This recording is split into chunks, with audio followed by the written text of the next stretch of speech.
আসসালামু আলাইকুম রহমতুল্লাহ। বই বিক্রয় কেন্দ্র ইউটিউব চ্যানেল পক্ষ থেকে নতুন একটি ভিডিও নিয়ে আজকে আপনাদের মাঝে হাজির হয়ে গেছি। প্রিয় দর্শক, আজকে আপনাদের মাঝে যেই পবিত্র কোরআন নিয়ে মাঝে হাজির হয়েছি এটি হলো কোরআনের সহজ সরল বাংলা অনুবাদ। হাফেজ মুনিরউদ্দিন আহমদ এই কোরআনটি লিখেছেন। এটি আল কোরআন একাডেমি পাবলিকেশন থেকে পাবলিশিত হয়েছে।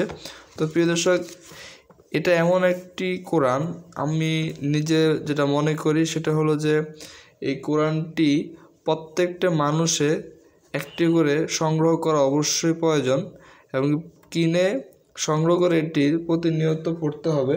কারণ এই কোরআনটি আপনারা বিভিন্ন উপন্যাস যেভাবে আপনারা পড়েন ঠিক একইভাবে এই কোরআনটি আপনারা উপন্যাস আকারে পড়ে পবিত্র কোরআনের প্রত্যেকটি আয়াত সম্পর্কে অর্থ সম্পর্কে আপনারা খুব সহজে পড়ে শেষ করতে পারবেন। আমরা অনেকেই অর্থ সহকারে কোরআন শরীফ পড়ে থাকি, কিন্তু কিছুদিন পড়ার পরে আর পড়তে পারি না। আমাদের ধৈর্য বলি অথবা শয়তানের ধোঁকা বলি, যেটাই বলি, এই জন্য আমরা পড়তে পারি না, পড়া শেষ হয় না। কিন্তু এই কোরআনটি আপনারা যদি কিনে রাখেন অবশ্যই আপনারা এটি বিভিন্ন গল্প উপন্যাসের বই যেভাবে আপনারা পড়েন ঠিক একইভাবে পড়ে আপনি পুরো কোরআন শরীফটি অর্থটি এখানে আছে, আপনারা খুব সহজে পড়ে কোরআন সম্পর্কে বিস্তারিত সব কিছু জানতে পারবেন, পড়ে শেষ করতে পারবেন। পবিত্র কোরআনের প্রত্যেকটি প্রথম পারা থেকে একেবারে 30 পারা পর্যন্ত সবগুলো সূরা এখানে সহি এবং শুদ্ধভাবে তর্জমা করা রয়েছে। আপনারা এটা পড়ে সুন্দরভাবে বুঝে নিতে পারবেন। তা আমি ব্যক্তিগতভাবে নিজেও এই কোরআনটি পড়েছি অনেকগুলো। এটার লেখার মানগুলো অনেক ভালো মানের, উন্নত মানের, এবং কথাগুলো আপনি খুব সহজে কোরআনের আয়াতগুলো বুঝতে পারবেন।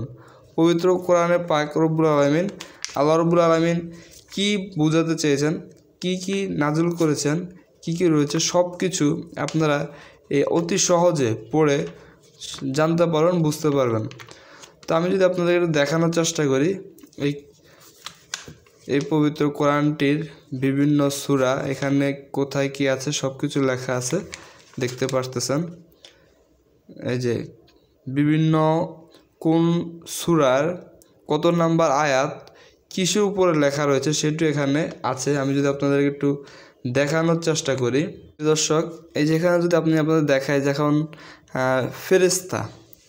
ফেরেশতা নিয়ে এই যে অধ্যায় 1 ফেরেশতাদের দায়িত্ব কর্তব্য, সূরা যে আল বাকারার 30 থেকে 34, 97 থেকে 98, 102, আল আয়াম 93, আল আরাফা 206, আর রাদ 11, আর নাহল 49 থেকে 50, মারিয়াম 64, আল আম্বিয়া 19 থেকে 20।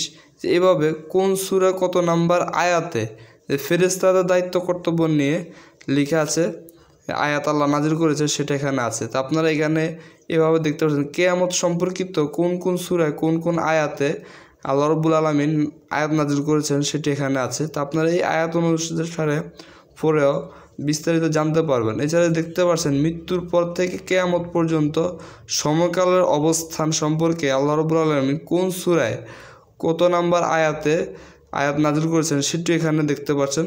এভাবে আলাদা আলাদাভাবে সব কিছু লেখা আছে। তো এটি একটি অতি গুরুত্বপূর্ণ একটি কোরআন পাক বলতে পারি। তো এটা আপনারা যে কেউ নিয়ে অতি সহজে আল্লাহ রাব্বুল আলামিন যে আমাদেরকে যে দিন দিয়েছেন সে দিন সম্পর্কে এবং যে কালাম দিয়েছেন এই কালাম পাক সম্পর্কে আমরা সব কিছুই জানতে পারবো অতি সহজে। তো প্রিয় দর্শক, যারা এই কোরআনটি আমাদের থেকে সংগ্রহ করতে চাচ্ছেন অবশ্যই স্ক্রিনে দেওয়া নাম্বারে যোগাযোগ করে স্বল্প মূল্যে সারা বাংলাদেশে সামান্য হাদিয়া দিয়ে আপনারা সারা বাংলাদেশে হোম ডেলিভারি আমাদের থেকে নিতে পারবেন। তো প্রিয় দর্শক, আজ এই পর্যন্ত নতুন একটা ভিডিও দেখার আমন্ত্রণ জানিয়ে বিদায় নিচ্ছি। আসসালামু আলাইকুম রহমতুল্লাহ।